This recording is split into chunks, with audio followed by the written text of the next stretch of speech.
Hello guys, good morning. Nakapagbukas na nga po ako ng tindahan. Kakaalis lang nila kapatid sa kanila kilo. Gusto ko lang pong magpasalamat kay Mr. Unknown na ayaw magpakilala sa ibinigay po sa akin. Maraming salamat po kasi yung binigay niyo po is malaking tulong po yun sa tindahan ko. Pag-ipandadagdag po yun sa puhunan. Katulad po ng soft drinks, bibili ko yun ng soft drinks kasi ang binibili kong soft drinks is one case lang. Kinukulang ako sa isang case kasi ang deliver dito ng soft drinks sa isang linggo, isang beses lang, tuwing Friday lang.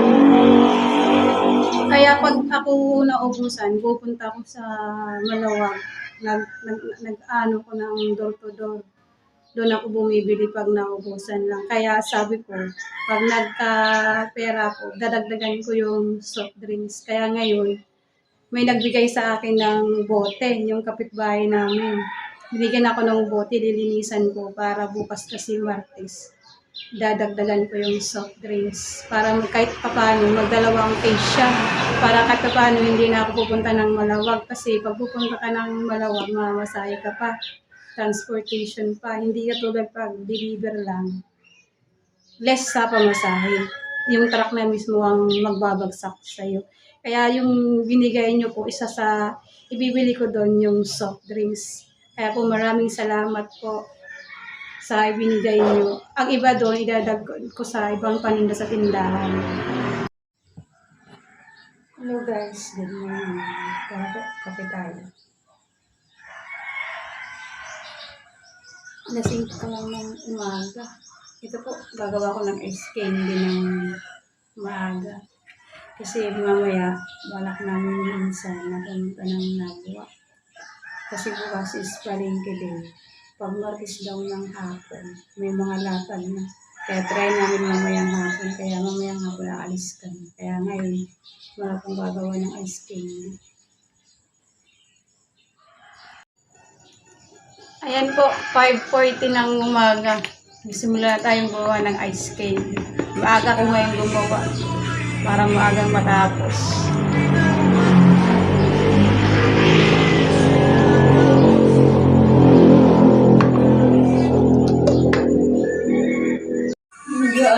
Gumagawa ice candy habang nagkakape.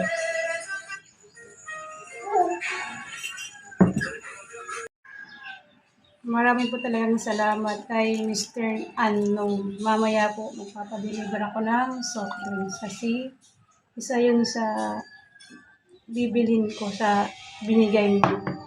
Kaya sobrang tuwang-tuwa po talaga ako kasi katapano po na nagdagan ng puhunan ko sa tindahan. Kasi talaga nagsimula lang talaga ako sa maliit na puhunan. Kaya po tuwang-tuwa talaga ako nung nabigyan niyo po ako.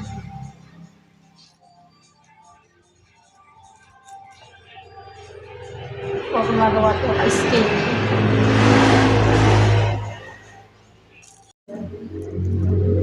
Kung napanood niyo po kasi sa vlog niya na dati, kung bakit lang talaga ang pinuhunan ko is yung binigay ng kuya ko is 10,000 at pinagdagan niya yun ng 10,000. Kaso nabawasan yun ng nagpagawa ko sa tindahan ng wiring. Siguro na lang yun 16. Kaya yun lang talaga yung pinaikot ko sa tindahan. Kaya sobrang tuwang-tuwa ako at appreciate ko talaga ng marami yung binigay niyo po, Mr. Unknown. At kahit paano po, may panagdag ako sa tindahan. Nakakabili ako ng soft drinks. Kasi talagang kulang sa tindahan. Kaya nga pag may nabenta na ako, ibibili ko na naman siya ulit. Parang niruruling ko lang.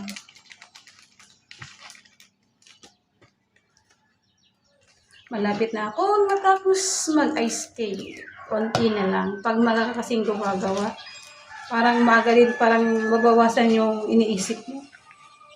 5 pa lang, nagsimula na akong gumawa ng ice candy.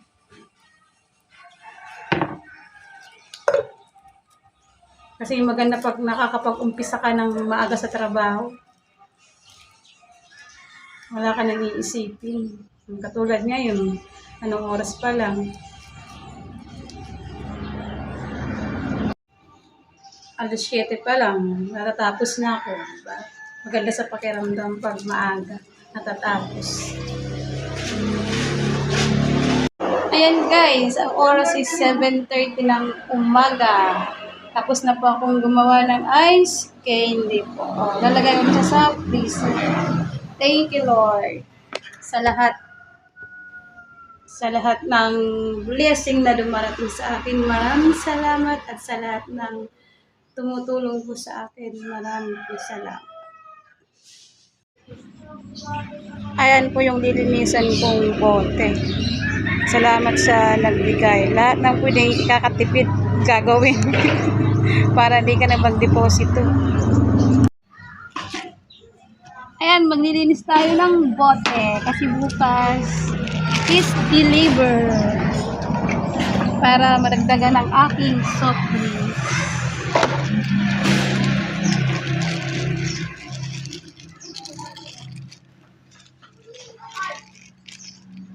Ano yan, be?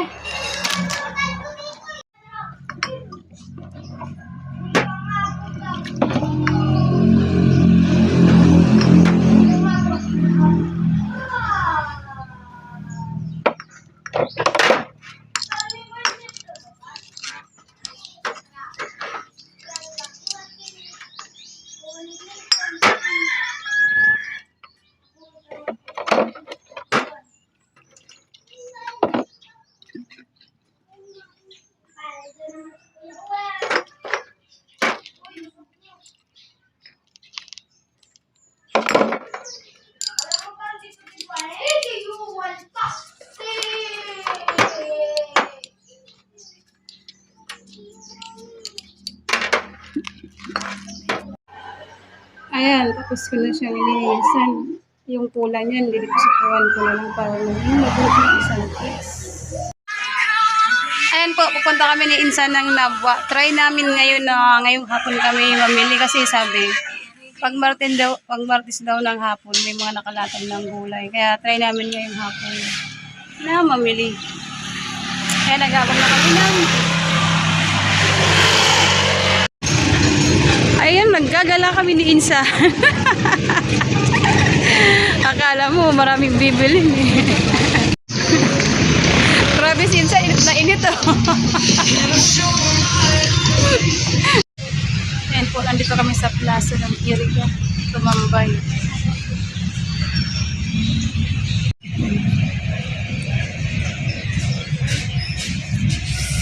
Kung nag-i-school ako sa Yusan, pag urulian, tiring kami sa atin. Ayan guys, punta kaming Ungto. Bumili kami ng malalagyan sa tindahan.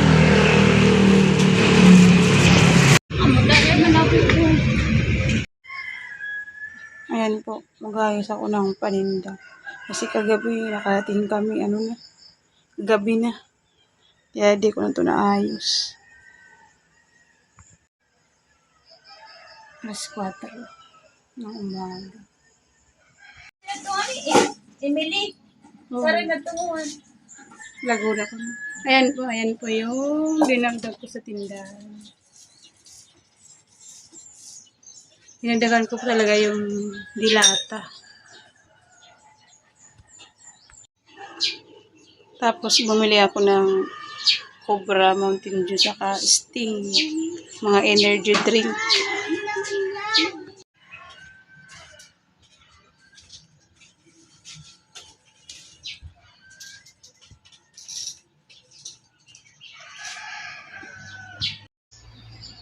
Ayan po, bababad ako ng manok. Ito yung ulam namin ng lunch. Babad ko lang sa kalamansi. Pink lang! Ha? Pink lang. Wala yan. Ano mo yan, ma'am? Silka and Bioderm. Silka na. Biodin, parang na biodin. Kiss. Wala yan na biodin. Tapos dalawang shampoo. Ayaw siyang pagpalit. Huwag na rin yung tawag mo ni Madam. Madam Norma. Mariyahin kasi yan si Julie. Masahit. Kaya, bigay kasi hindi nakabili ng shampoo kahapon. Mga panlaba lang nabili sa kulgit. So, hirang nakitang walang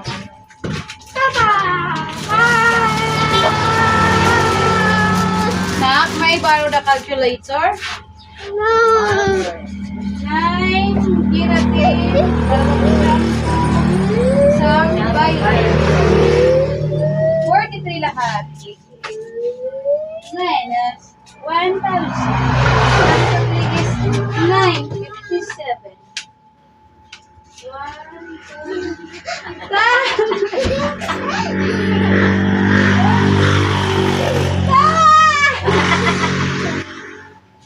Sabay, today!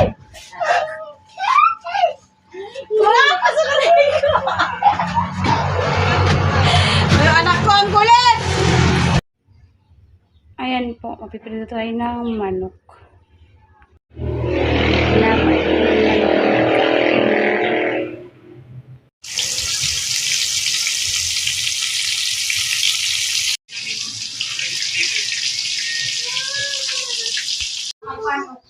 Ayan po, kakain na kami.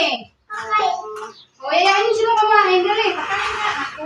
Kain na si Malinda. Ayoko! Kain po! 17. Ayan, kais.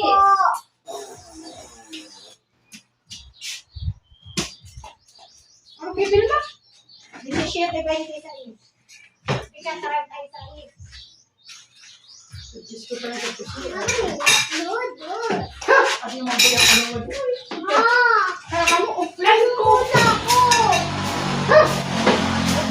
po tayo, guys. Si Bimbel kumain na. Pakita yung ulam namin. Nakain daw siya ulit. Ano, Bim? Kaya pa?